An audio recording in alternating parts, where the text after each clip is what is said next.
Welcome to the Women's Health Podcast. I'm Marika Hart from Hemisphere. And I'm Anthony Lowe, the physio detective.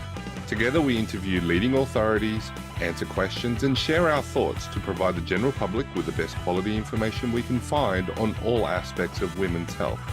Please remember that our materials and content on this podcast are intended as general information and for entertainment purposes only. They are not intended to be a substitute for professional medical advice, diagnosis or treatment. Now it's time to get cracking with the episode. So whether you're out walking your dog, driving the kids to school or just sitting back enjoying a glass of wine, we hope you enjoy the show.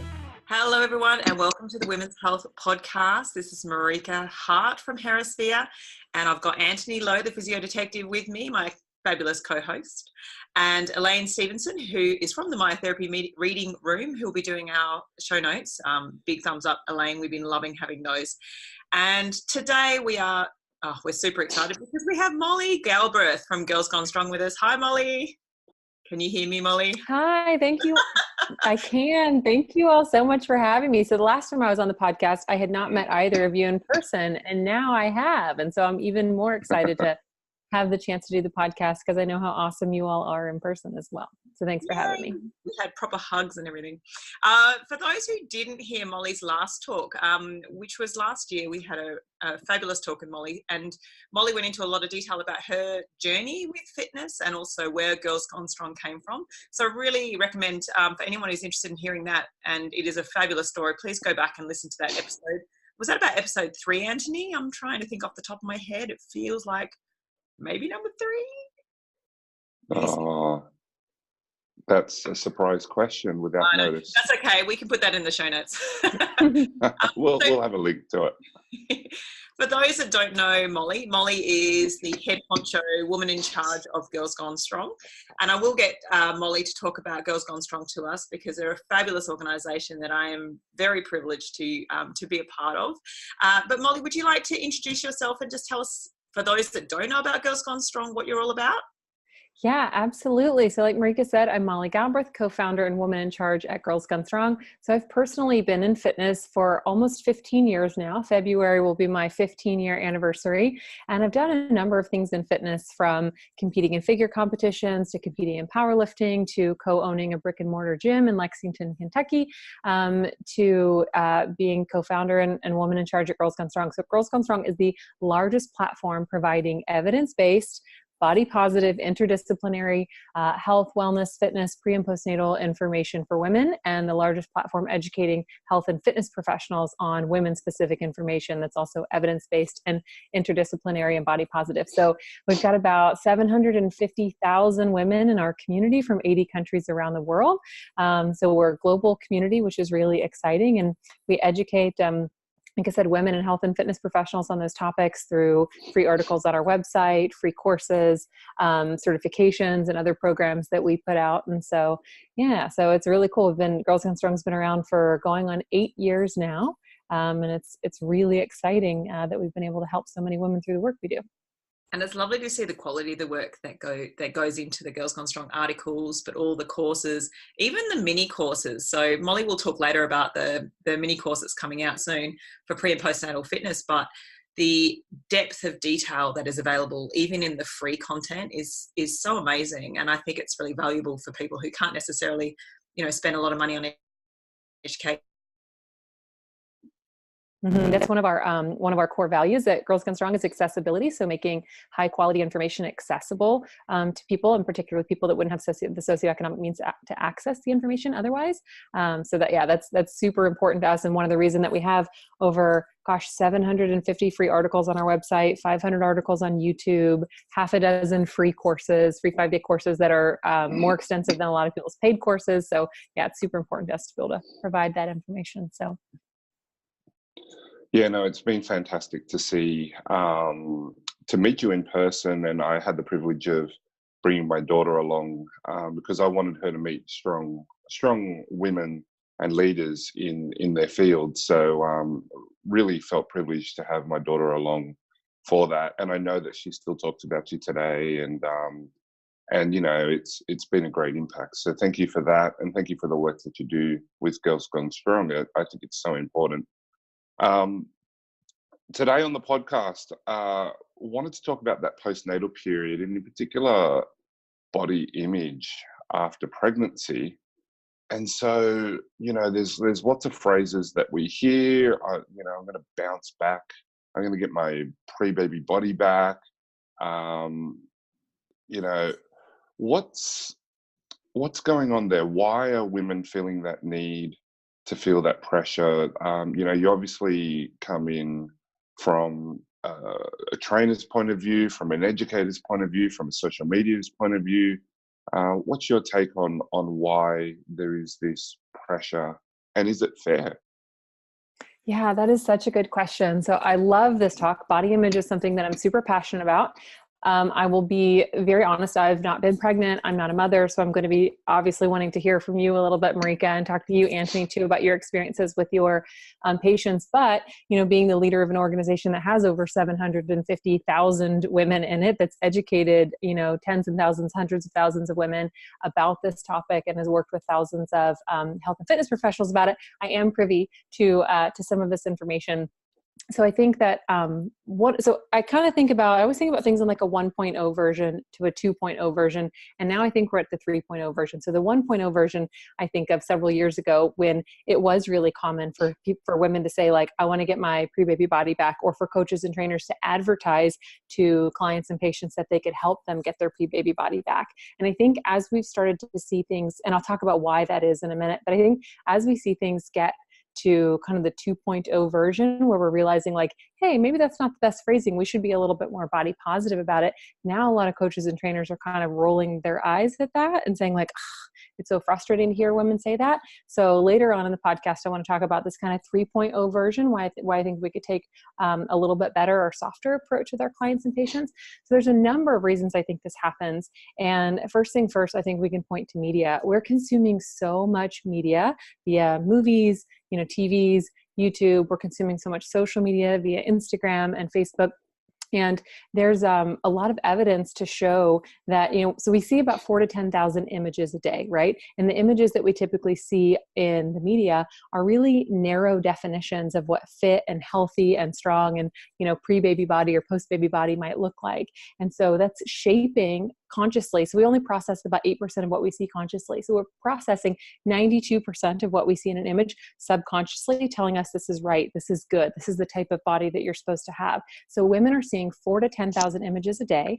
When they're new moms, they've recently had a baby, they're searching for things about baby stuff on Instagram and Facebook and Google and things like that. So they're being hit with all of these images that are related to getting your pre-baby body back from advertisers and marketers. And then maybe they're following women on social media that they believe they find are inspirational, right? So they're seeing these women whose bodies, quote unquote, bounce back really quickly. They're seeing celebrities who are walking the catwalk at 4 weeks and 6 weeks postpartum in Victoria's Secret shows. They're seeing these really unrealistic images of what a woman's body looks like in the postpartum. So we're seeing that in media. We're seeing 4,000 to 10,000 images a day, and many of them are showing this really narrow definition of what a fit and healthy, strong, post-baby body looks like. Then when we are conditioned to believe that that's what these bodies look like, then we get it from other people, right? So we're getting it from family members, from partners, from mothers-in-law, from, friends who are, maybe making comments about our body, saying like, oh my gosh, I can't believe, you had your baby 4 weeks ago, or whatever. They're making comments about what a woman's body looks like. And then it even happens to women in the public sphere as well. So I've heard stories of women pushing their 3-week-old baby in a stroller, and someone looks at them and says, when are you due, right? Making a comment about their body when it's very clear that they've, just recently had a baby. So I think that there's, it's coming at women from all sides, and it's really difficult to escape it, especially because new moms are often at home with their new baby, feeling isolated, craving some type of connection, and spending a lot of their downtime on social media being hit with all of those images. So I think that that's a lot of the reason that women are being bombarded with this particular body image. But I also think there's a lot of stuff that's changed about their body and happened to their body. So they are thinking about wanting their pre-baby body back, but they might also be craving something different. They might be craving a little bit of normalcy. They might be craving a little bit of the body they used to know. They might be craving a little bit of feeling like they can predict what's going to happen in their body, or they have some control over their body because they felt a big loss of control. So Marika, I don't know if you can speak to that at all, having had 2 kids yourself and worked with a lot of mums. Yeah, it's interesting. I mean, one thing I would add to that, I completely agree about the images. You probably noticed that I'm terrible on Instagram. I pretty much never go on there. It's probably part of the reason why is that I don't actually want to expose myself to thousands of images a day of a certain body image that is perhaps not mine. But I was just thinking also while you were talking, Molly, I think for a lot of us, especially, career women, we have this perception that we can have it all, that we should be able to have it all, that we should be able to X, Y, and Z, go back to work, raise a child, look a certain way, be comfortable sexually in our body after having a baby, do all these things. And we can feel like a failure if we don't actually live up to those expectations. So I think, there's so much from the media, but I think we also put a lot of pressure on ourselves to almost like we haven't had a baby, we need to be that person we were before, to have all those roles like we had before. Mm-hmm. Anthony, anything there that you've seen with your patients? Yeah, patients and me. For me, again, I agree. The images, I know the effect that these images have on my daughter and her friends, for example.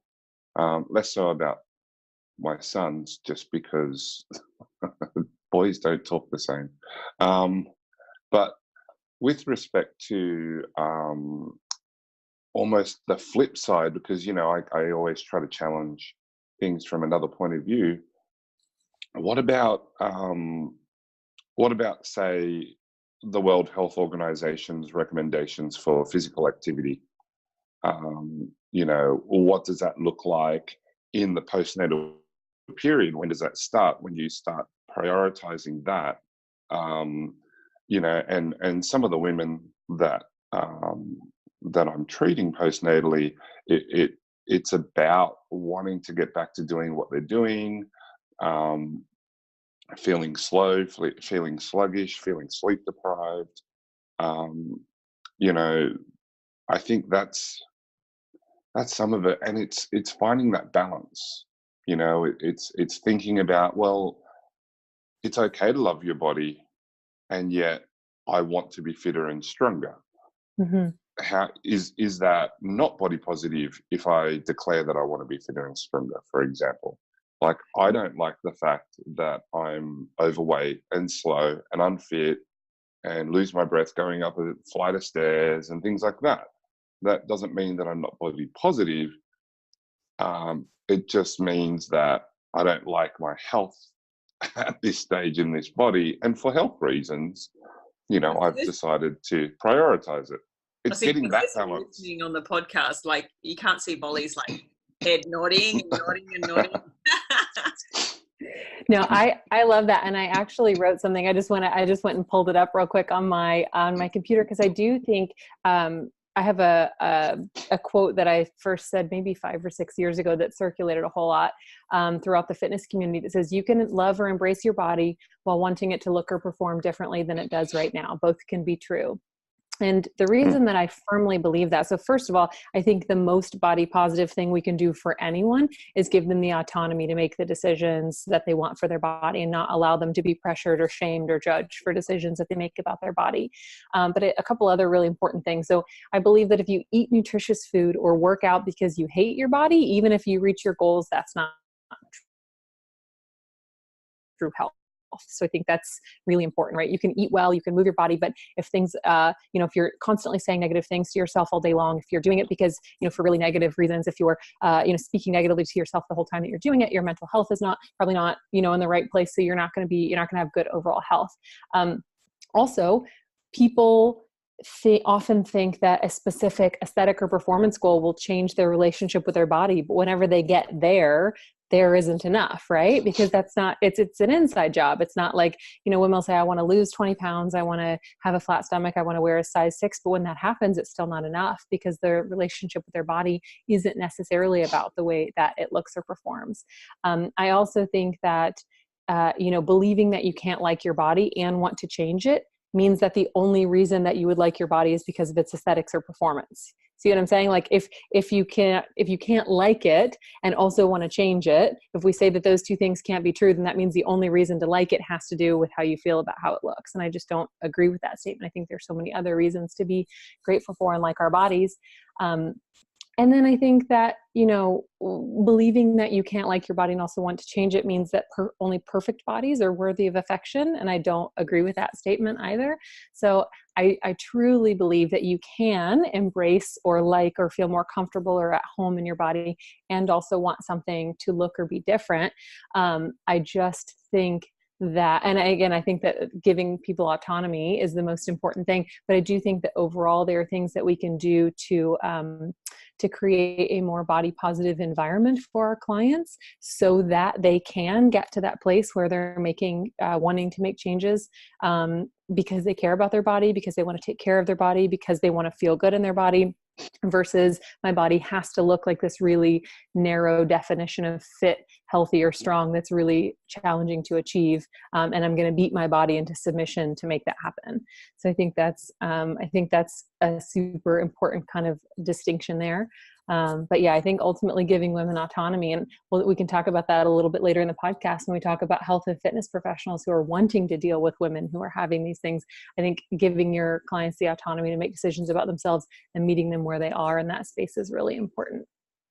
And a lot of what we do, Marika and I, is we may not actually change our treatment, for example, but we change the reasons why we're doing certain treatments.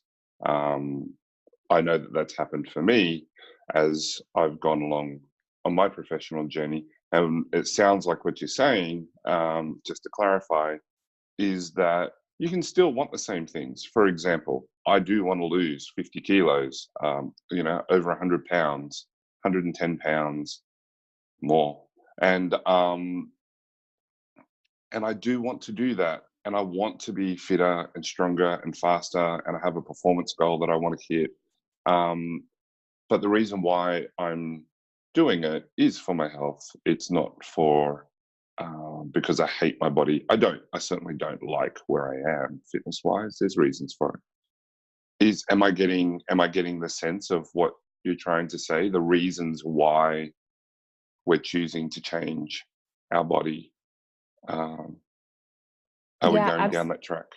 Absolutely. And I think for a couple of reasons. Number one, like I mentioned, I think that it's more conducive to overall true health. I think we often discount the value of mental health and a person's overall well-being. And number two, I think it's more sustainable. It's absolutely exhausting and demotivating to constantly be speaking negatively to yourself and about yourself constantly. I mean, when's like what thing do you absolutely hate and think is worthless that you take really good care of, right? Very few things. So thinking, believing in your inherent worth, thinking that you have value and wanting to make these positive choices because you believe you're worthy is a lot more sustainable, I've noticed, in the long term and towards making change. So I think it has to do with, now Marika's fist pumping. So it has to do with the overall health and also sustainability of habits and motivation. And I raise, sorry, I just time delays. I definitely raise it because I see a lot of people that seem confused about what body positivity is, and that's why I'm so happy that we're talking about this, and let's just clarify it. Yeah. And to take it a step further about body positivity, which I'll try not to get too much in a tangent. So I got body positivity confused about 4 or 5 years ago when I thought body positivity had to do with the way that I felt about myself. So the body positive movement actually started with a focus on people in marginalized bodies. So women, and particularly women of color, LGBTQ women, women in larger bodies, women with physical and mental disabilities. So women that you don't typically see in mainstream media, and giving them a space and a place and representation on different media platforms or social media platforms so that women in those communities could see other women that looked like them. And so body positivity is more about, not having a hierarchy of bodies, not saying one type of body is better than the other, making sure that people in marginalized bodies have more representation, things like that. So there is, again, still some confusion in the body positive movement of it's just about liking yourself. And the body positive movement is actually a way bigger movement than that. And we try to do things within Girls Gone Strong that are really mindful of that. However, again, to me, giving women autonomy is the ultimate thing that you can do in terms of empowering them and being body positive. That's a tangent I could take us on another day. I feel like that's a whole podcast in itself, Molly. We could talk about that for quite a while. Totally. But it's great. I was just thinking about what you were reflecting on what you were saying about coming from that place of self-love, where if we're talking about food, for example, nourishing your body and giving it things that you feel that it needs, rather than punishing yourself. Or with exercise, it's that, finding joy in movement, for example, versus I had a cookie, therefore I've got to smash myself on a treadmill. That punishment that women often do to themselves as is like, I did this, therefore I'm bad because this was a bad thing. So therefore I have to balance the scales, not literally, figuratively, by doing something to counteract that bad thing that I did to my body, which I don't like. Absolutely. And no, I totally agree. I see so many women using exercise and nutrition as a form of punishment instead of, again, a form of nourishment or joyful movement for their body. And I did want to touch a little bit to circle back to kind of what Anthony said about some of the patients that he's worked with who are wanting to get back maybe in a functional way or a more athletic or performance way to their bodies. And so, certainly we see a lot of women that want to quote unquote get their pre-baby body back from an aesthetic way, right? They want to get back to a certain size, they want to lose a certain amount of weight, or they want their stomach or their skin to look a certain way. But I think a lot of them are craving, especially if they were athletes before, or if they had a lot of their identity or pride wrapped up in their physical accomplishments. I think it's so normal for them to want to get back to that as quickly as possible post-pregnancy. Especially, because they have the 9 months during pregnancy, right? Where they might have had to back their exercise down a little bit. They're dealing with their body changing. They might feel, especially if they've been a high level athlete who's had a lot of control over their body. I know when I was competing in figure competitions for years, I was so used to saying, if I eat X and do Y, then Z will happen to my body. And I know athletes, same kind of thing. If I train in this particular way and recover in this way and eat in this way, then I'll perform in this way. So for a lot of them, for the first time in their lives, their body feels completely out of control. So it's not only that they're not able to train in the way that they were before. It's not only that, they might have had to change their nutrition or things like that, but also their body looks different, feels different, and it feels, really out of control. And so they're really itching to get some semblance of that back, because for a lot of them, they, that is part of their identity and part of the way that they manage their mental health as well, is through those workouts and that kind of stuff. So I think it's super common for women to want to get back to that, not just from an aesthetics perspective, but from a performance perspective as well, and from an identity perspective, because everything's shifted for them in their identity as new moms. So I think that's really, really normal. And I think coaches and trainers who are listening to this can definitely be part of helping their clients do that in a way that's going to be safe and also effective for the moms. That's great, Molly. And I think we will come back to that a little bit later in the podcast, because we're going to talk about specific tips for fitness professionals working with the postpartum population. That's a lot of alliteration there, the postpartum population. Or we say pre and post. Anyway, when we were talking about changes that occur in pregnancy, you just kind of touched on that. So I'd love you to just go into a little bit more detail about some of the changes that occur to a woman's, physical state or mental state during pregnancy, but even birth and the postpartum period. It's almost like, I know that's a continuum, but during that whole period, do you want to just touch on some of the things that might affect how a woman feels about her body? Yeah, absolutely. So I do feel a little bit ridiculous being the one to talk about the physical and anatomical changes that happen to women during pregnancy to two physios, but I'll give a high level overview, and then you guys can step in and fill in. So During pregnancy, Anthony and Marika, this is what happens to a woman's abdominal wall. So it must expand significantly, right? So there are changes to the muscle and connective tissue to make room for the baby. The position of the rib cage changes, and the muscles of the abdominal wall can become longer and weaker. So a lot of this occurs at the linea alba, which is the connective tissue between the two sides of the rectus abdominis, and a woman's pelvic floor also experiences extra strain due to weight, and pregnancy-related hormones also seem to affect the contraction of the pelvic floor muscles. So those are some of the anatomical things that happen to a woman's body during pregnancy and post-pregnancy. And during pregnancy, a lot of women also experience, mental and emotional changes, again, with loss of identity. Between 14 and 23% of women actually experience depression during their pregnancy, which is really challenging. And then in the post-pregnancy period, between 8 and 20% of women experience postpartum depression. So around 80% of women experience what's known as the baby blues. They feel a little bit down for about the first 2 weeks after they deliver their baby, but 8 to 20% of women experience actual postpartum depression. And these symptoms can develop up to a year after giving birth, which can make things even more difficult. You have a new baby at home. You might have multiple children at home. You're experiencing postpartum depression. It might not show up for months afterwards. So it can be kind of confusing. Maybe you don't attribute it to postpartum depression because it didn't happen immediately. So there's just a whole lot of things going on for women. And 30% of women experience pain during sex at 12 months postpartum. So we've got all kinds of different things happening. Women might be experiencing urinary incontinence or, heaviness, some type of pelvic organ prolapse. So there's all kinds of stuff happening for women physically and mentally during pregnancy and in that postpartum period.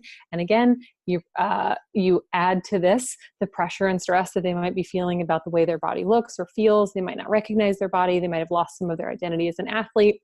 They might not be ready for their identity as a mother. For some of them, their pregnancy might have been a surprise. A lot of people are really elated about being pregnant, but it's also really normal for women to be scared or angry or upset. Maybe they weren't planning on it happening. Maybe they didn't think they could have kids. So women can be experiencing a lot of different things, and they could be experiencing all of those emotions all throughout the 9 months, right? Sadness, anger, joy, elation, fear, all of these things throughout that period. So it can be a real physical and a mental roller coaster for a lot of women during pregnancy and postpartum. And so all of that can contribute to them feeling like they want to get their pre-baby body back. So they say that, and it might have something to do with aesthetics. It might have something to do with performance, or it might actually have something to do with just wanting to feel like they recognize their body and feel at home in their body again. And they don't really know how to verbalize that, or even that they want to get back to their life before, in some ways they want to be sleeping and they want to have autonomy and they don't want to have a baby attached to them, 20 hours a day or whatever it is. And for them, the only way to verbalize that might be, I want my pre-baby body back, because they're just craving some sense of what their life was like before they had a baby. So I think it can be really complex. And if you guys have anything to add to that, I've been talking for like 5 minutes straight. I think we were both like looking at each other going, who's going to jump in? Oh, that was fantastic. I think that's a really, that's a fantastic summary. And just bringing it back to what you were saying earlier about just not being dismissive about people's goals, because it would be easy to say, well, you shouldn't be looking to get your pre-baby body back because that's not realistic, or that's not a good goal to have. But like you said, that what that might look like might be, well, I want to be able to, go for a walk without feeling any heaviness from a prolapse, or I don't want to pee when I jump on the trampoline with my child, or it might be, I want to feel good looking at myself naked. There is this whole spectrum of things in that. And this is where really good coaching comes in to find out where the client is at and what their goals are and how we can meet them and bring them closer towards their goals, whatever they may be. I was just thinking the other thing that I think maybe you talked about earlier, Molly, or maybe we discussed previously, was just sometimes the birth process. Which for some women, it's this, I had really good births. I'm very fortunate. My second one was actually a home birth, and he was born on my bedroom floor, and it was very straightforward and easy, and it was glorious. Like, it was just that kind of birth you want to tell everyone about. it's unfortunately not like that for everybody. And for some women, birth is a very traumatic experience, whether that is physically or emotionally or both. And some women may feel some PTSD associated with that birth process too, that might require a bit of unpacking. And again, you know, you're saying sometimes how this may manifest might be, oh, I just want to get my pre-baby body back, but maybe there's a whole nother layer there.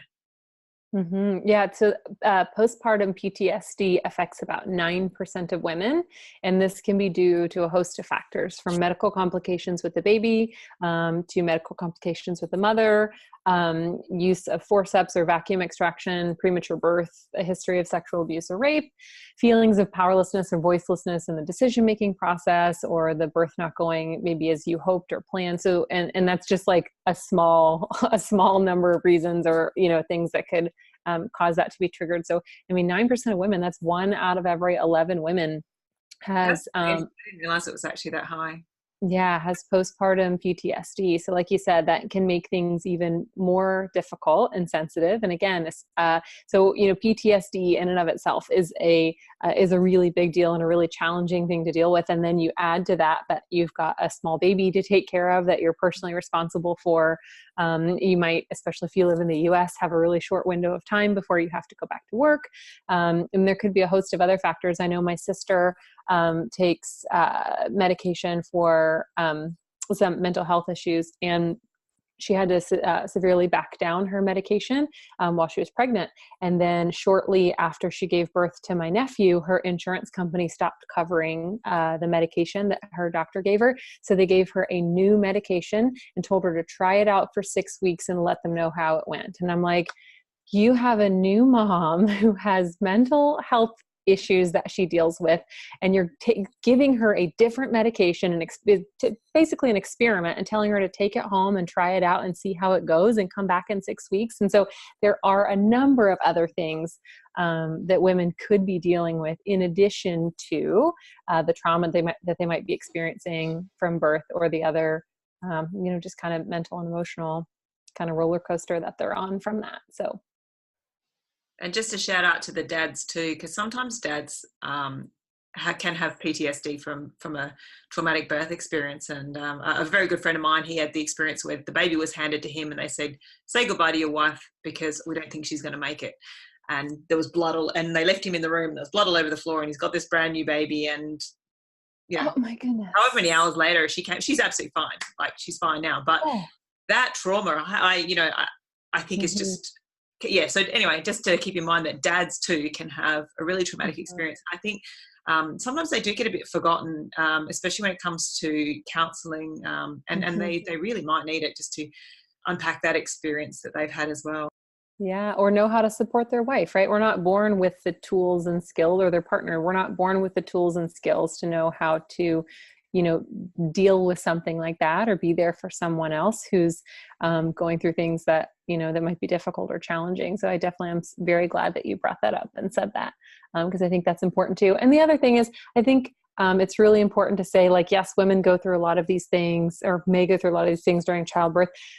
If 9% of women have postpartum PTSD, that means 91% of women don't. So, you know, birth can be, and pregnancy and stuff can be really challenging. But I do want to highlight that there are a lot of things that women can do for themselves, and that health and fitness professionals can do to help women feel more comfortable, more safe, more at home, more resilient, you know, and just better in their body, and stronger and more capable in their bodies overall. So there are a lot of things that women can do for themselves, and a lot of things that we can do as health and fitness professionals to help women feel those things as well. So I would love to jump in and tackle some of those if you all are ready.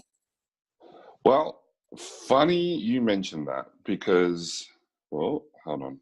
Funny you mentioned that because the next question we were going to ask is, given all the consideration of all these physical and emotional and social changes that are going on in their life, what are some of the suggestions that you might have that can help women have a different relationship to their body, which allows them to meet whatever goals they have in a positive sort of way?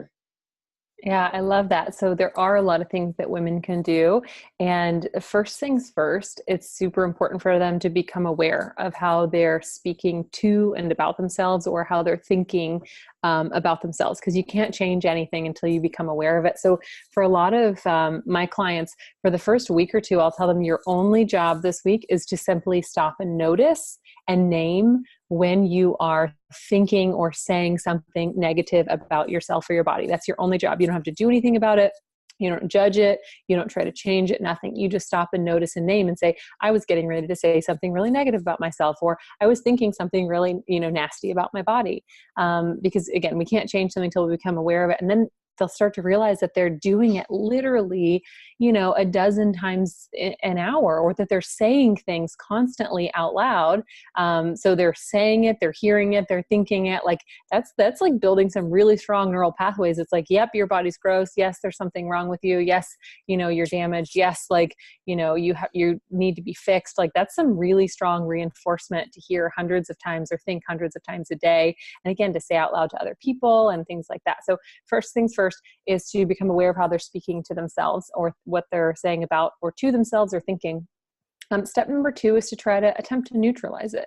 So I think it's really unrealistic to think that women are going to go from I hate my body, I feel awful, to I love my body, I feel amazing. So just the same way that we take clients or patients through these really small, slow progressions, I think it's important for them to soften the way that they're talking about themselves a little bit, or neutralize the way that they're talking about themselves a little bit.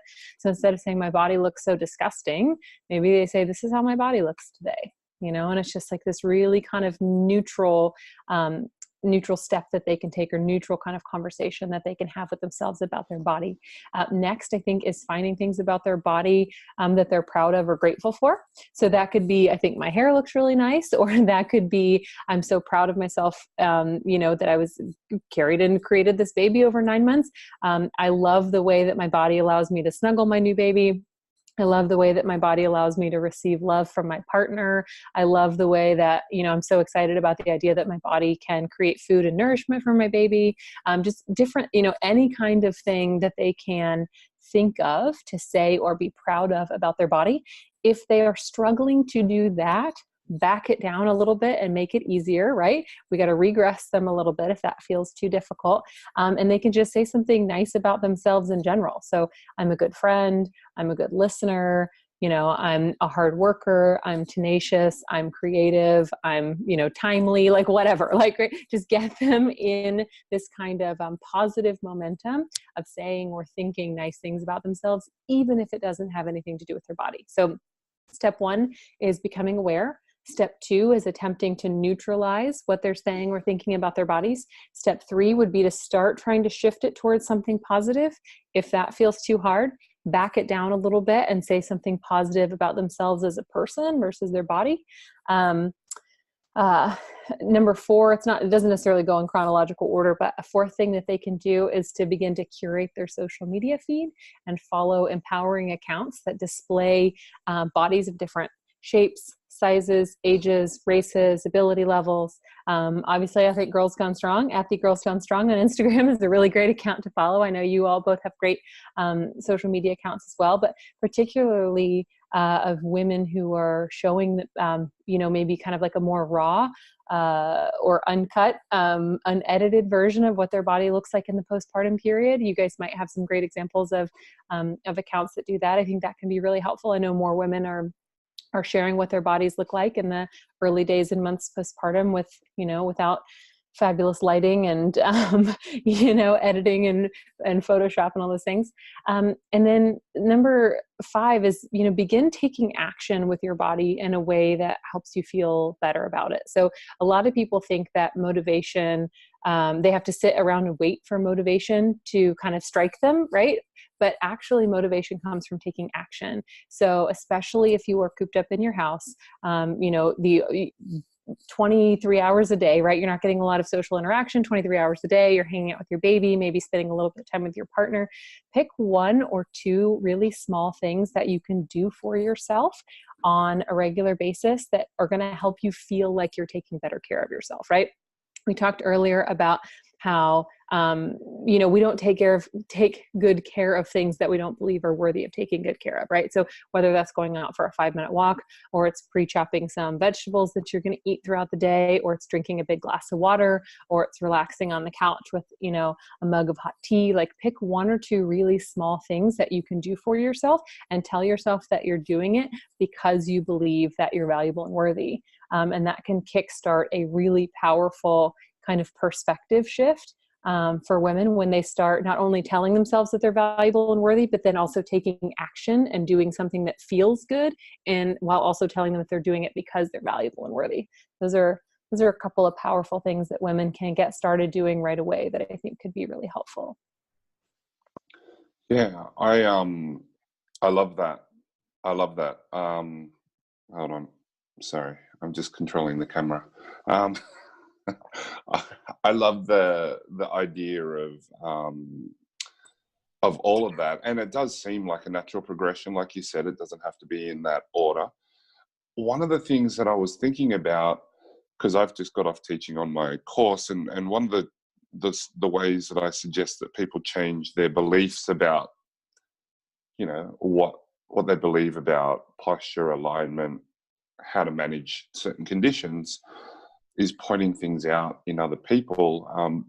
This is an idea from Daniel Kahneman, Thinking Fast and Slow, pointing out the logical fallacies technically in other people, and then questioning, well, what are my beliefs? Is there a role? Because we naturally compare. I don't think we can ever stop that.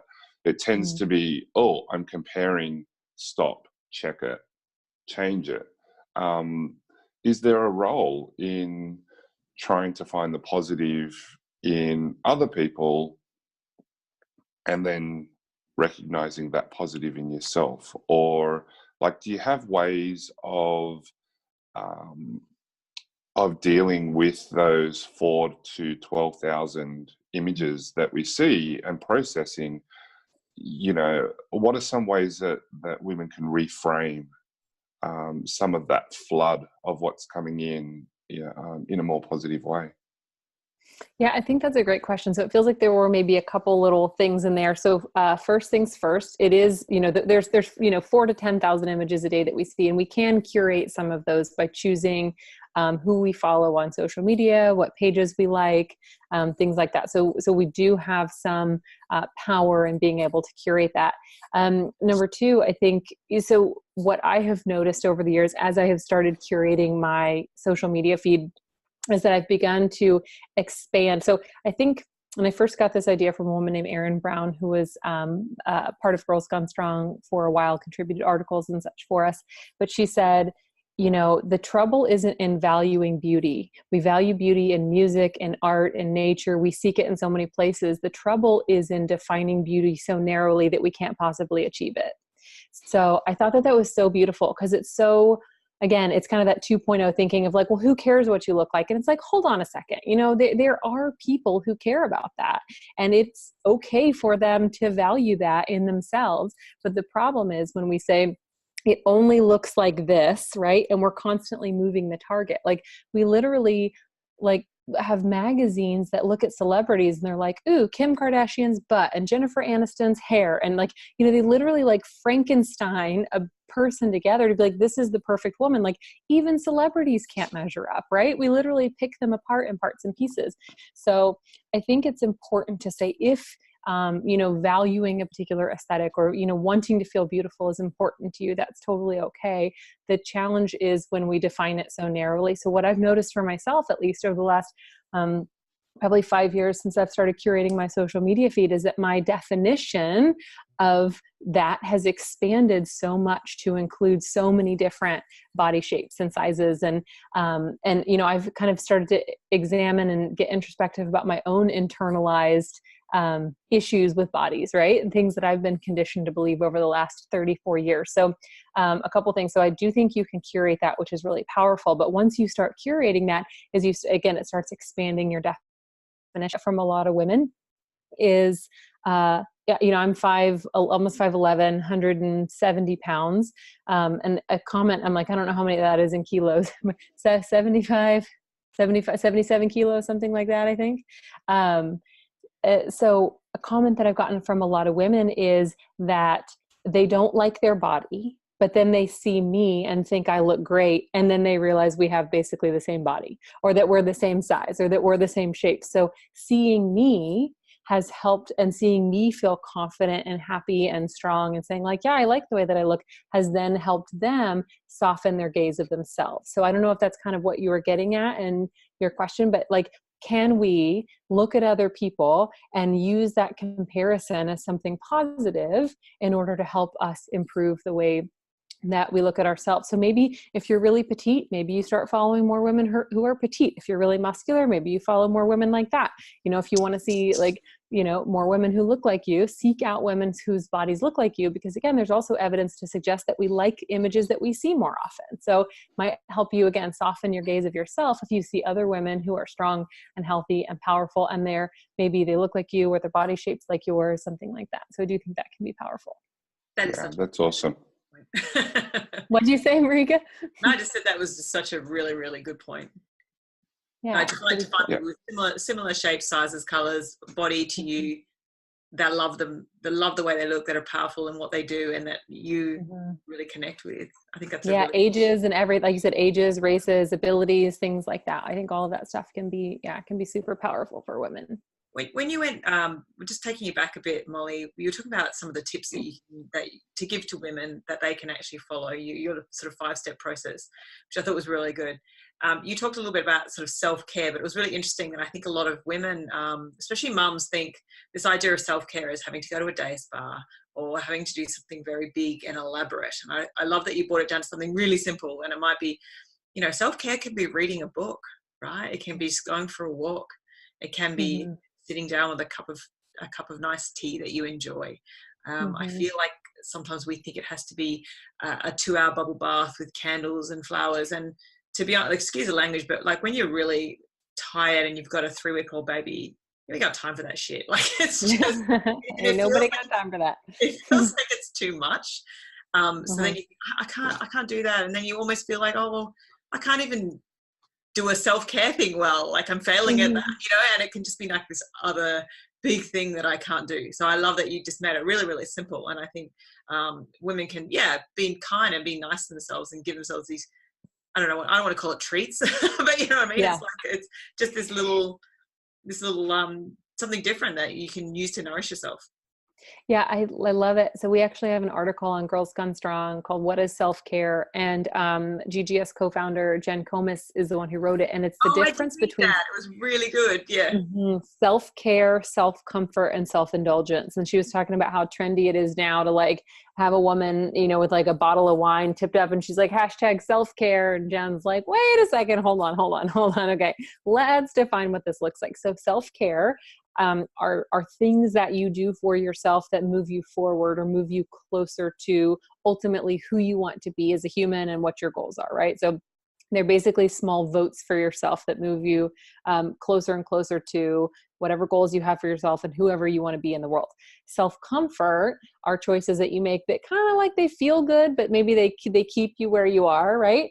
And then self-indulgence are things that you do that feel good, that like, you know, pull you back, right? So self-care would be, getting in bed early and watching a show or reading a book, and then, you know, turning the light out at a reasonable hour. Self-comfort would be getting in bed early and then, you know, watching a show and then being like, I'm going to stay up a little later and watch one more show. And then self-indulgence would be binge watching Netflix until 5 a.m, right? So it's like self-care are things that move you forward. So again, that can be a hot cup of tea. That can be a chapter or two in a book. That can be listening to a podcast. That could be anything that you do that helps you feel good and also moves you closer to your goals as self-care. And it can be, like you said, as small as, you know, chopping up some veggies or drinking a cup of tea, or, you know, if you have the luxury of taking a 2-hour bubble bath surrounded by candles, that could be it as well. But I'd imagine most new moms probably don't have time for that on their schedule. But yeah, I think that stuff's super important. And also reiterating to yourself that you're doing it because you're worthy and valuable of care, I think is a key piece to that as well. Yeah, definitely. Hearing lots and lots of changing the reasons why we're doing our things, and sounds like you answered. Hearing lots of well, I just There's a finished reason we teaching get that along. course, so it's yeah. And making the small changes. What's that next logical step for you? Where are you at with your relationship with your body? And what is that next logical step for you to begin turning around your relationship with your body? And maybe you're there already, and that's fantastic. Maybe you have, at the other extreme, a real hatred or a self-loathing, or you put your worth in something that, like you said, it just doesn't make sense. And it's only worthy if it's this very narrow definition. And I'm mixing all the things that you've said, like I really like that beauty comment, where you make it so narrow it's unattainable. I'm loving all of it. It's not only unattainable, it's a moving target. Like when I got super shredded for my first figure competition and I posted a picture of myself with these ripped abs, somebody goes, "What happened to your boobs?" And I was like, holy cow, first of all, that's so rude. And second of all, believe it or not, that's what happens to a woman when she loses significant amounts of body fat. Like she also loses breast tissue. But again, they moved the target on me. I lost the weight. I got the 6-pack. I did the figure show. And then my boobs weren't good enough, And so it's like, not only is it's like, it's unattainable. And you know what I mean? Like, even if you think you can get close, they move the target on you. Yeah. I'm going to... I'm almost over that comment, if you can't tell. my week, has anyone been watching that Netflix Marie Kondo thing? They're tidying up. You're both shaking your heads. You've been under a rock, haven't you? I've heard about it, though.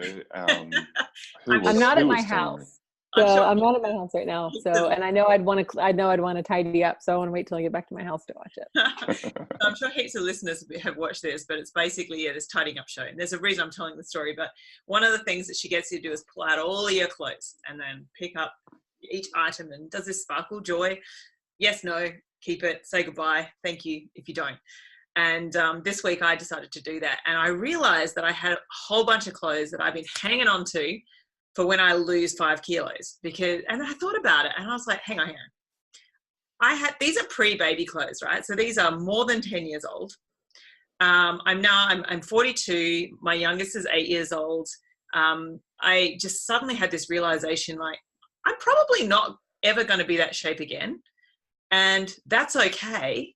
And I need to ditch this crap because actually it's just sitting there like staring at me going, why aren't you wearing me? Oh, that's right, because you can't fit into me anymore. You're too uncomfortable. It's uncomfortable to wear the clothes. And I just went, what am I doing? And it was like, right, off to charity. And it felt so good just to kind of say, no, that's not a priority for me anymore. Like I don't need to lose that 5 kilos. If I do, great. But I don't have to try and squeeze into these pre-baby clothes, especially like 10 years down the track. It was interesting process.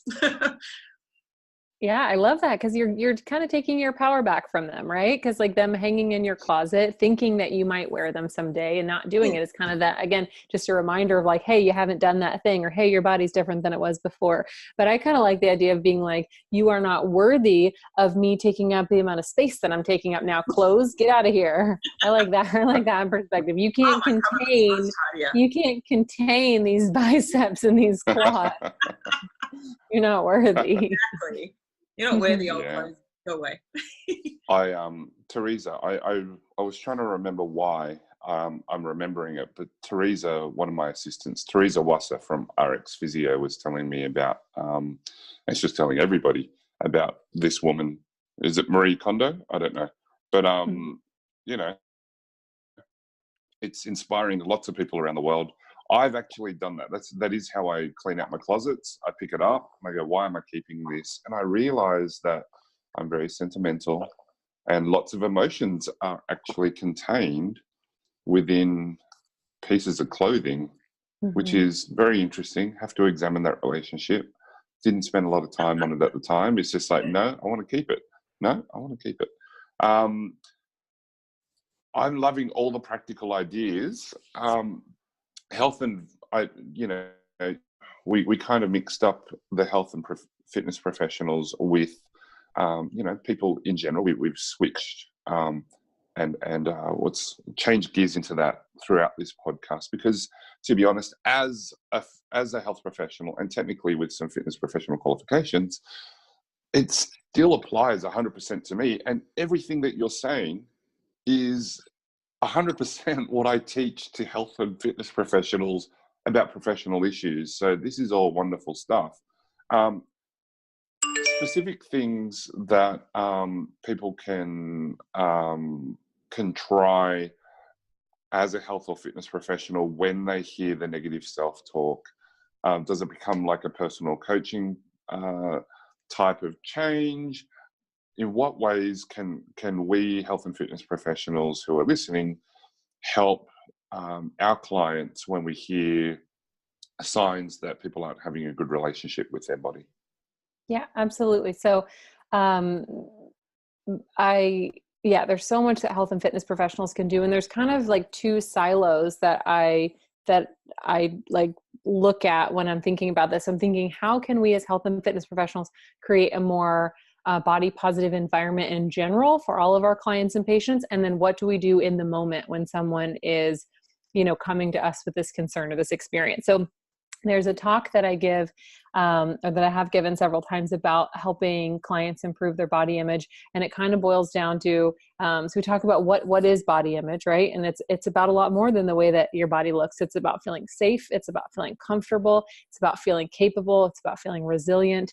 It's about feeling, strong. It's about feeling all of these things in your body, right? And then we talk about kind of the issues with body image and what happens. And then in the end, I give them kind of a list of things that they can do to create an overall more body positive environment for their clients and patients. So I'll tackle kind of the general things that people can do. And then I'll dive into how do you actually respond when someone says, I feel awful, right? So first things first, creating a body positive environment for your clients. I think letting clients know that that body shaming isn't really allowed or body bashing or shaming. And this is a little bit more for fitness professionals maybe than physios. So especially if you're working in a group setting, letting clients know that body shaming and bashing isn't something that's tolerated within your space. I think that's really important. However, they can still come to you with individual concerns, right? So saying like, ugh, I look so gross in front of a group of 8 people or 8 women working out together, right, is something that's not tolerated within the space. But if your client wants to come to you after class and saying like, hey, I'm just really struggling, I'm not feeling good in my body, I haven't lost the baby weight, blah, blah, blah, blah, like that's allowed, right? But outwardly shaming or bashing their body or another person's body isn't allowed in your space. As a health and fitness professional yourself, not bashing your own body in front of your clients and not bashing anyone else's body, I think is super important. So both of those things are really powerful. Similar to, or it's kind of the flip side of curating your social media feed, but using a variety of images on your own social media feed and your own marketing and advertising is really important for, showing your clients that there's not one particular right way to have a body or that you don't only serve one particular population. Not assuming what your client's goals are for them is so powerful. I cannot tell you how many women have come to us saying that, like they try to start seeing a trainer and they're like, oh, great, this is what we're going to do to lose that baby weight. Or, awesome. Did that happen to you, Marika? It sure did. Okay, and now you got to tell your story. That wasn't in my goals. My goals was to be able to deadlift heavier. And I got a weight loss thing. And I was like, you weren't listening to me, dude. Seriously. Yeah, get out of here. I had a friend who moved from Seattle to Orlando recently, and she's a trainer herself. And she's in, again, not that this matters one way or the other, but as a side note, she's in, fantastic shape and is also very lean as well. So she's in great cardiovascular shape. She's strong and she has pretty low body fat. And she went to try out a new gym and they made her have an assessment with the trainer. And he's like, we could definitely get rid of the last 5 pounds. And she's like, what are you even talking about? So, but I know, Anthony, I know that blows your mind. Happens constantly to women who are, whose trainers assume the goal for their client, or even after the client tells the person their goal, they're like, but what are you going to do about the 20 pounds? Or, I still need to weigh you in order to, help you with X, Y, and Z. So not assuming what your client's goals are for them. Not assuming your client's ability level based on the way they look. That is incredibly powerful. In some preliminary research we did at Girls Gone Strong, women reported when they were underestimated, they felt angry, frustrated, and like they couldn't reach their potential. When they were overestimated based on the way their body looks, they felt apprehensive and unsafe, and a good number of them actually ended up getting hurt. So again, creating a body positive environment in general is making it clear that you don't tolerate body shaming or bashing of your own body or anyone else's body. However, coming to you with an individual concern is totally fine. As the, health and fitness professional yourself, you don't body bash yourself or other people in front of your clients. You use a variety of images on your social media feed and in your marketing and on your website. You don't assume what clients' goals are for them. You give them the space to make decisions for themselves in their own bodies and let them kind of guide the way. And you don't assume what your client's ability level is, either underestimating or overestimating them. You assess them properly and then give them options for different exercises they can do and set them up for success in that way. So they feel like they're, they don't feel like they're failing at particular exercises, or you're not like, well, this is the way easier exercise. You're not setting them up for things that they're not able to do. So all that stuff is important in general for creating a body positive environment. When it comes to an individual client who's having an issue, so first things first, don't dismiss how they're feeling. So don't roll your eyes and be like, I can't believe you're saying this. Like, you just had your baby 6 weeks ago. It's ridiculous that you're feeling like you should be in this particular shape already, right? So you want to acknowledge how they're feeling without actually agreeing with them. So saying, I totally hear what you're saying. It sounds like you're feeling some discomfort in your body. Let's talk about this a little bit more. Get curious and ask them questions. Because like we've talked about earlier in the podcast, the things that they're telling you they're feeling might be stemming from something different than either what they're saying or different from what you're assuming. So again, we hear pre-baby body back. The first thing my brain goes to is aesthetics, but their brain might be going to performance or function or something like that, right? So we want to get curious, figure out what they're actually saying. So, we've got some great questions in our pre and postnatal coaching certification where you can ask your clients who are having these kind of struggles, why is this goal important to you? What is the significance or value behind this goal? So digging in a little bit and saying, like, because again, they might say, this is important to me because I've been an athlete for my whole life and I just really want to get back to that because it was so important for me managing my mental health, or, it's so much of my identity or who I was. What do you imagine will change or improve your life by reaching that again? So saying, like, how do you think your life would be if you got back to your pre-baby jeans? Or how would things be different for you if, you lost the 15 or 20 pounds, whatever, that you're still carrying since having your baby? So asking them what they think their life will be like or how things will change or improve. Because again, so many women think if I lose 20 pounds, that's a panacea, right? My life's going to be perfect. My marriage is going to be better. I'm going to feel more comfortable. I'm going to feel sexy. My friends are going to think that I look amazing and they're going to, ooh and ah over me because I've lost all this weight, right? Like, what do you think this will do for you? Is there a specific motivation behind this goal? Do you have an important event coming up? That can be really helpful.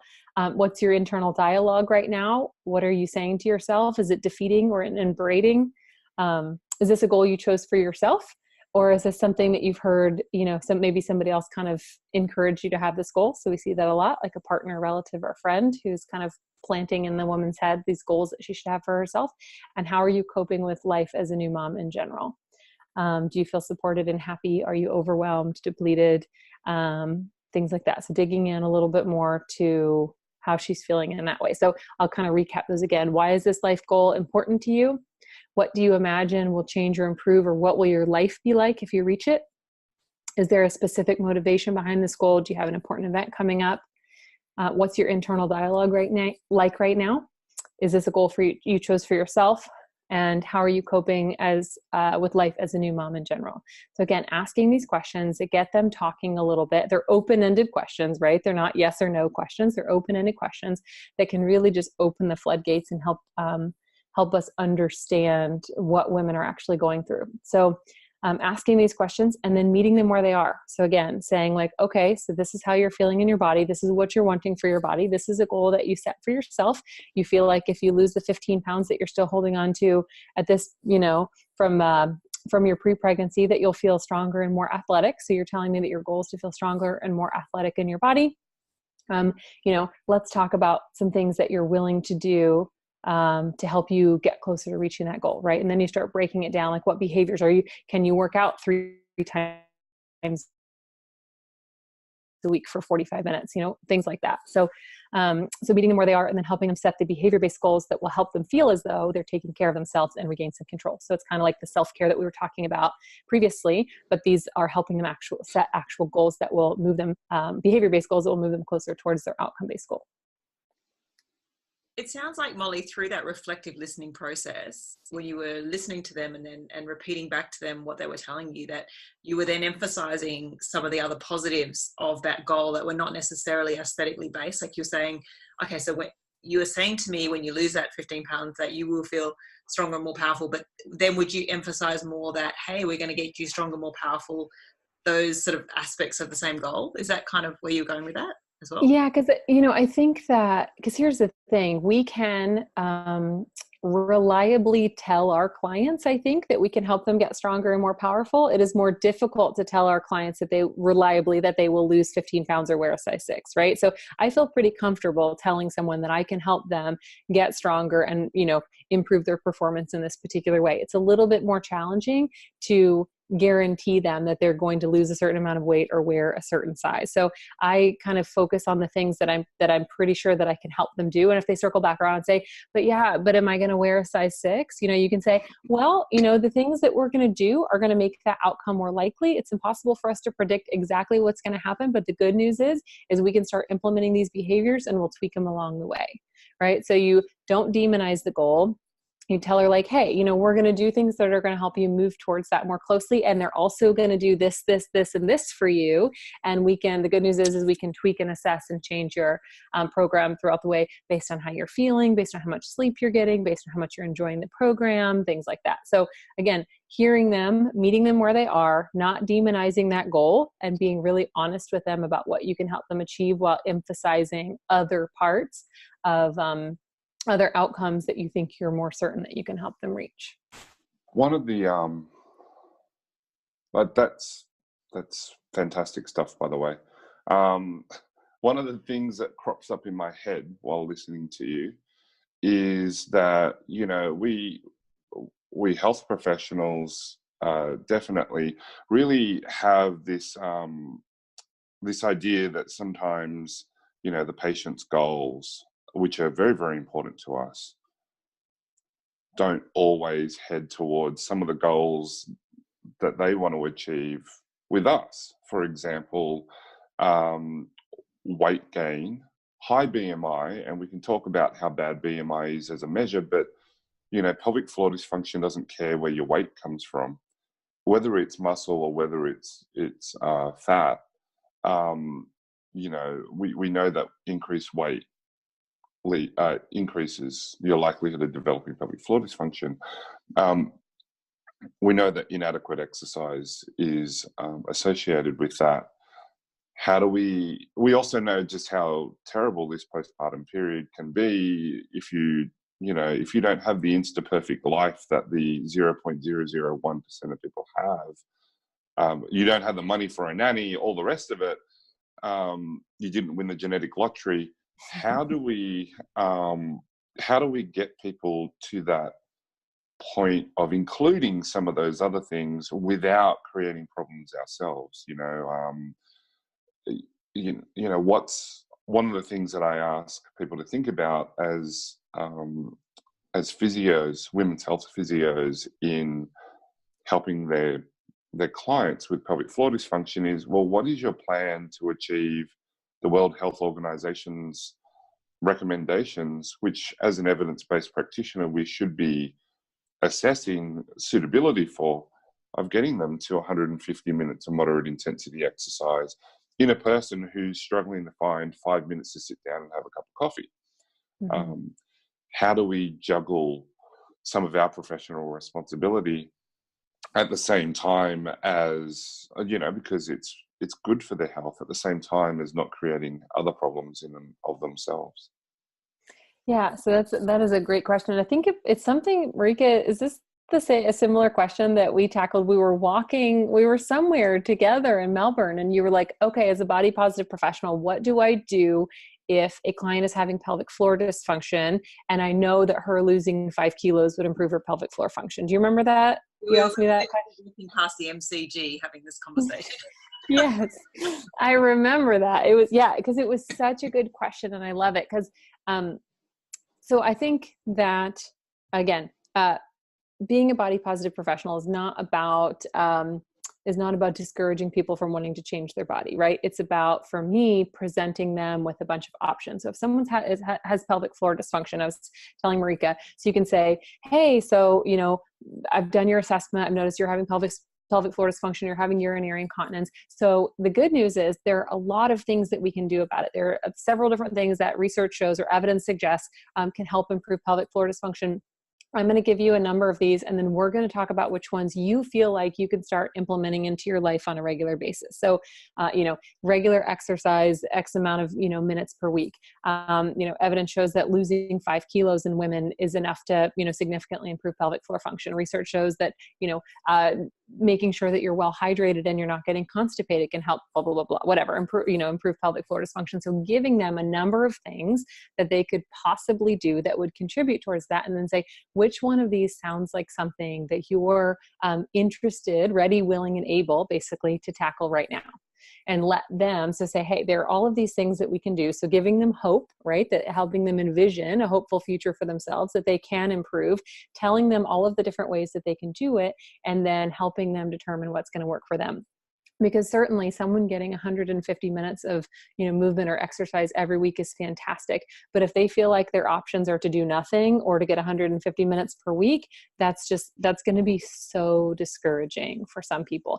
And I think a lot of women maybe have a slightly warped perspective, again, thanks to social media, of like what exercise is, right? Like they think they have to be doing all kinds of like plyometrics or absolutely crushing themselves or doing HIIT or what they consider Tabatas or CrossFit or whatever, when really they could be taking a brisk walk around their neighborhood, and that could help contribute, you know, to some of the exercise that they were getting. So I think, you know, presenting factual evidence to them. Hey, evidence suggests that these things can all help with that. What do you think that you can tackle right now? Because if you say, hey, the only way that you're going to, you know, feel better is if you do X, Y, and Z, then they're going to feel like they don't have a choice and they're not going to be bought into the solution. And if it doesn't fit into their life, they're going to be less likely to implement it and all of these things. So presenting them with different options that might help, and then working with them to determine which one they want to tackle first, with, again, the idea being every time they engage in a behavior that moves them closer towards the type of person that they want to be, this identity of a strong, fit, healthy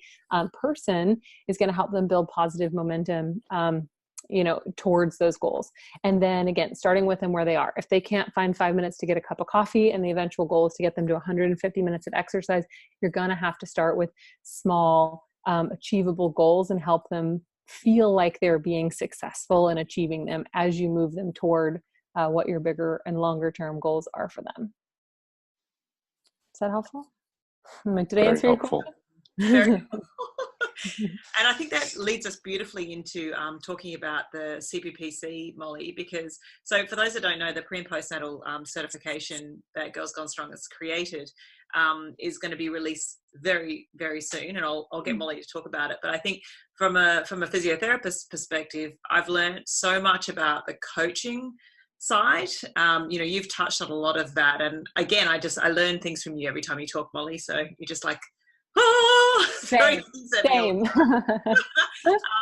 But I think, you know, that all these amazing tips that you've given on how we can work better with our clients, I think it would be fantastic if you don't mind talking about the certification that's coming out, who it's for, you know, what's in it, and what are the outcomes that people can expect from doing the course. I think that'll be great. Yeah, absolutely. So the CPPC, that's Certified Pre and Postnatal Coach. So it's our pre and postnatal coaching certification. So it is the world's first and only comprehensive, and I could get into what that means in a minute, evidence-based interdisciplinary coaching certification that covers pre and postnatal health. So it's comprehensive, and then it covers prenatal information. So it covers women all throughout their pregnancy, and it covers postnatal information. And it's also comprehensive, and then it covers coaching, psychology, anatomy and physiology, nutrition, exercise, the birth process, rest and recovery, programming, and it covers all of those things throughout pregnancy and throughout the postpartum period. And it's interdisciplinary. So we had 6 physios. Marika was one of them. So 6 physios involved in the project. We had 4 PhDs. we had PhDs in psychology, which is, well, again, where you'll get a lot of the coaching aspect, molecular biology, exercise science, and rehabilitation science. We had, 4 pre and postnatal fitness experts, an OBGYN, a doula, and a midwife who's also a nurse practitioner. So all of these brilliant women came together and created this coaching certification. Comes with a 500-page textbook, a hardcover, beautiful textbook, a 100-page workbook, a mobile-friendly online portal filled with, Marika's got it right there, filled with tons of videos and assessment forms and tools and all kinds of super valuable information. And it's really good for any current or aspiring health and fitness professional who's interested in working with women. So here's the thing. People think that working with pre and postnatal women is a niche. However, 67 to 75% of people who hire a coach and trainer are women, and 85% of women will have a baby at some point in their life. So that means if you work with women, there's a good chance that like 50 to 60% of your clients will get pregnant, are pregnant, or have been pregnant at some point in their life. And more than that, women influence 70 to 80%. So women are more likely to invest in their health than men, and women influence 70 to 80% of spending globally, either by being the ones to actually spend the money or by influencing the decision. So understanding how to work with pre and postnatal women is not only not a niche, but here's the thing. Most health and fitness professionals think it is. So they don't know how to work with them. So the demand for women, as they're starting to listen to podcasts like this and recognize that they haven't been getting the coaching and care they deserve, demand for high quality pre and postnatal professionals is at an all-time high. So women are demanding better.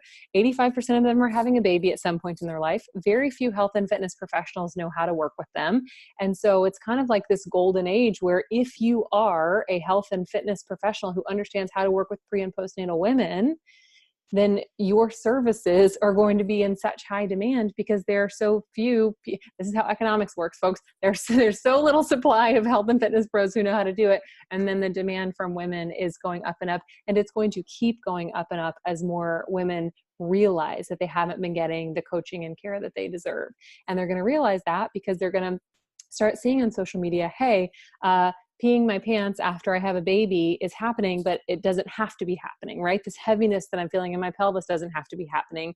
I shouldn't still be having, painful sex with my husband a year postpartum, like things like that. Like they're going to start realizing that they haven't been getting the coaching and care they deserve. They already are, and it's going to keep going up and up. So being a health and fitness professional who understands how to help pre and postnatal women is going to absolutely help, improve your business, help you make more money, help you, build a career and life you love centered around helping women and help women get the coaching and care they deserve. I mean, does it get better than that? No, the feedback is amazing. I just reading one of the joys of working in the Facebook group is actually just reading some of the comments from people who have done the course. And as someone who wrote a section of it, it's just lovely to have people comment. Marika, you wrote like a few hundred pages, tens of thousands of words. Yeah, exactly. But having people write in and say, oh my God, I did pre and postnatal stuff before. I've never seen anything so comprehensive, because there's a lot in this, and the way that it's designed where people can do a chapter and then do some questions to review the content, do a couple of case studies, watch some videos. It's just that really nice way of consolidating the information, because if you're anything like me, I need to do that, because I can go to a course or read a book and go, yeah, I get it. And then I'll forget it 10 seconds later. Mm-hmm. So I love this process of, read it, reinforce it, apply it before you move on. And it just consolidates that information. And that's been some of the wonderful feedback from clients going, I've just had my first pregnant client and I felt, it was amazing. And I got to apply all this knowledge, and it was, and people are excited by it, which is really lovely. Yeah, it's we worked really hard to make it transformative. So like Marika said, so it comes with this textbook and the workbook and the online portal. So typically people read a chapter and then they go to their online portal, they consume videos with people like Marika in them, talking about different topics. So they watch videos that support the information, or for example, if we're talking about like what warm-up could you do with a woman at this particular stage, it's like, go to your online portal and watch a video about this. Then you go to your workbook, you answer questions that again reinforce the information. You fill out a case study that's related to the information learned in that chapter, and then you move on to the next chapter. And at the end of every unit, so there's 5 units, then you take an exam online, and then you have access again in a closed Facebook group to super smart people like Marika and other curriculum contributors. So if you're like, hey, this didn't make sense to me, or I got stuck here, or I read this in the book, but then I read this somewhere else. Can anybody help clarify? You've got access, 24/7 to all these awesome curriculum contributors in that group as well. And it's so cool, to have, because Marika wrote a lot, but it's not like Marika wrote one chapter and that was the only person that wrote that chapter, right? Every chapter was written, reviewed, edited, tweaked, and challenged by 6 to 10 of the experts. So we had them in there saying like, hey, you're saying this, but this isn't what I found to necessarily be accurate in my practice. Or, hey, can we expand the definition of this a little bit? Or, hey, let's be really careful. The research says this, but that doesn't mean that we want to present the information this way. Or, hey, these two references conflict. So how can we add more context to these studies so that our, students actually understand how to apply this in real life, and what are the limitations of the study and things like that. So it's super, super cool, super valuable information that is immediately actionable for anybody who takes it, and anybody can benefit from it. I mean, again, Marika wrote big portions of it, but I know you've talked about how much you've learned from the coaching and psychology and nutrition chapters, and even some of the exercise, strength training chapters and stuff as well. Yeah, 100%. Absolutely. And I think one of the things we tried to be really clear about in our writing too is, because we wanted to make it so evidence-based, was to discuss what is actually based on research, because we don't have tons of research on exercise in pregnancy. So we obviously have done a massive literature review for that. But because there's not a lot of research, really also trying to give people, very practical hints to use straight away in practice, and to sort of discuss what is research-based versus what is our opinion or our professional experience, and try and marry that all together, which is what evidence-based practice is. It's bringing all those aspects together. Yes, along with the patient and client values as well. So again, giving them autonomy, presenting them with options, giving them the opportunity to choose, but based on the the evidence and the practical experience, here are the things that we found to work in this particular way, and then bringing them in so that they can help be a decision maker and feel like they have some choice and autonomy over their bodies, maybe in a time when they haven't had that as much. Fantastic. Such a great, oh man, I know we just spent a lot of time. We were supposed to limit it, but you know what? I love this.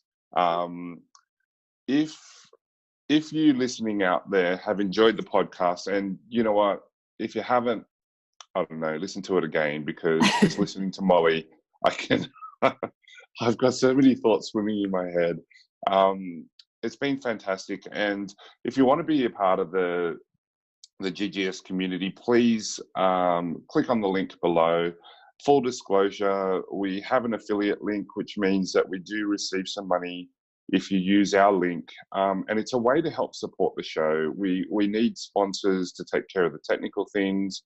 We're organizing subtitles so that people can watch the videos with subtitles and full scripts if you prefer to read and you can't listen or you can't watch. And join this community. It's fun.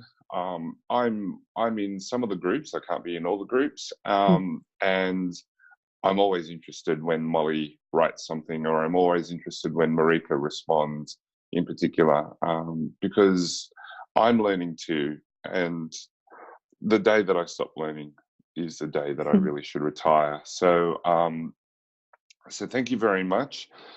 I just wanted to cover just really a brief summary, and one thing that you mentioned that I think we alluded to but you haven't spelt out is that body 3.0. So can you summarize the key themes of what body 3.0 is? I know we've just been talking about it, so it's only going to take 30 seconds, and give us a parting message, something positive that will take us forward until the next time. Yes, I might need more context for this though, because you're talking about like the way that we view or the You way talked women. about you talked about body 1.0, 2.0, and I'm going to talk about 3.0. Oh, dang, but it wasn't clearly outlined as I being know. 3.0. Body 1.0 was like, everyone should look like this. And body 2.0 was, oh, no, you shouldn't have that as a goal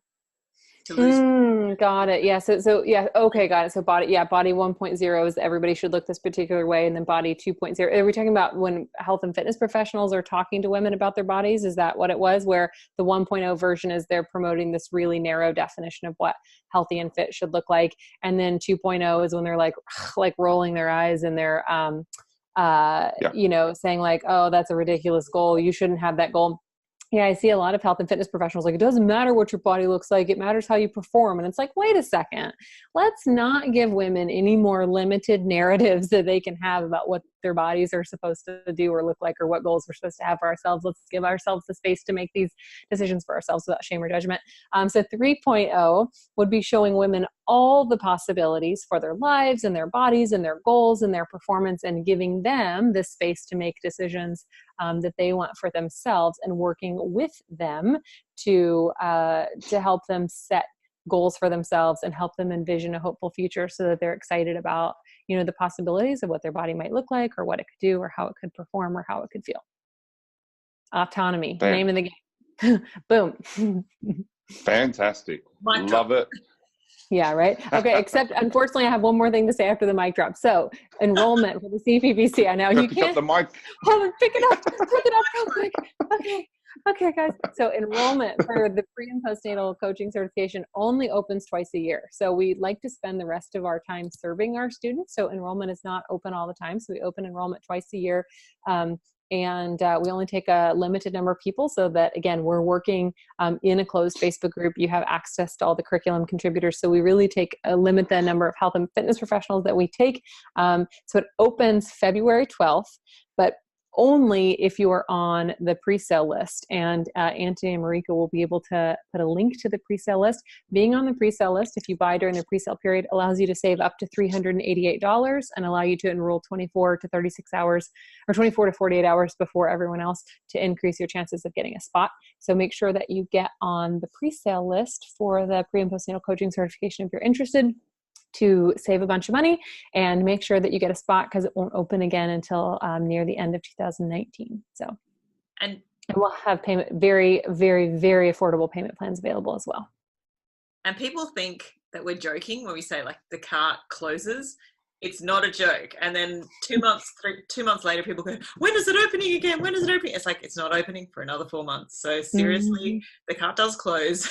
It is a limited enrollment. It does actually close. Yeah, it's actually true. Not one of those evergreen things that's like rolling every however many weeks. Yeah, no, it actually closes and actually won't open again. And we literally won't have books to send you until the end of the year. So yeah, so February 12th, mark your calendar, make sure you get on the pre-sale list. And again, if you love the podcast, which I know you do, because Antony and Marika are awesome, you can support it by using their link. So thank you all so much for having me. It is always such a pleasure. The only problem is that it's making me miss you all in person real bad, and I probably won't get to see you in person again for a while, but mwah, mwah, mwah. Thanks for having me. You all are awesome. Thank you so much. Loved having you here, and thank you again for your time and your generosity and your message and your work and your inspiration. Truly do love it. And for all your team that support you in doing this, thank you very much for being on the podcast. Thanks, Molly. Thanks, guys. Have a good one. Well, that's it for this episode. Please be sure to hit like if you enjoyed this episode, and leave any comments or questions below, because we'd really love to hear from you. If you haven't already hit subscribe, please do so now, so that you can be kept notified of when we release a new episode. Otherwise, thank you for listening, and we look forward to having you back with us for another episode of the Women's Health Podcast.